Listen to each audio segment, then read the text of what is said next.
si est côte à côte que Nagui et Jean-Luc Reichmann ont évolué. Dans les années 90, tous deux étaient en effet à l'affiche de N'oubliez pas votre brosse à dents, une émission de divertissement diffusée sur France 2.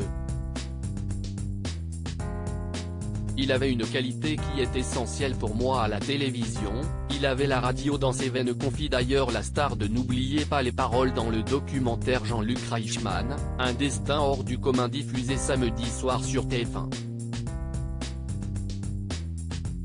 Alors que Jean-Luc Reichmann était la voix in du programme, il se prêtait à un exercice encore jamais vu sur le petit écran.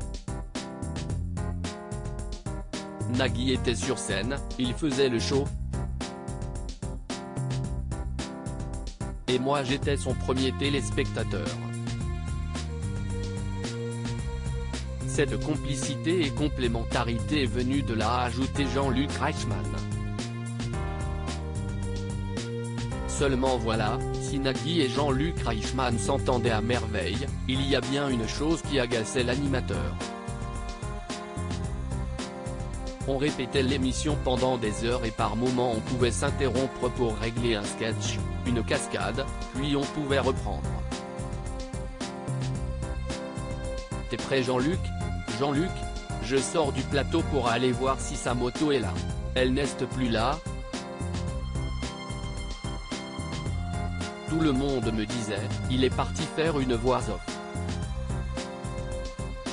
En fait Jean-Luc se barrait pendant les répétitions et ça me rendait totalement dingue, a confié Nagui.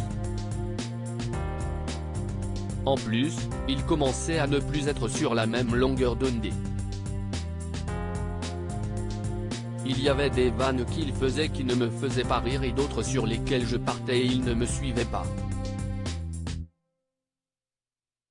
Il n'y avait rien de violent ou d'agressif, juste un sentiment de il y a comme un truc qui ne va plus. A précisé Nagui. Nagui jaloux de Jean-Luc Reichmann ?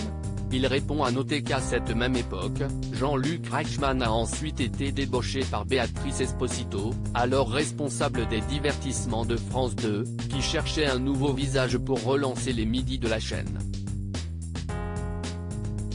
Mon réflexe a été de dire. Jean-Luc animait une émission ? Si est une vanne ? Ce n'était pas de la jalousie, mais quand la chaîne a commencé à me dire est-ce que tu penses que Jean-Luc pourrait animer une telle émission ? J'ai eu un sentiment de potentiellement perdre un membre de l'équipe, donc non, c'était sans me douter de l'appétit de Jean-Luc de le faire. A avoué Nagui. Le 20 février 1995, il a donc rejoint l'animation des Amours.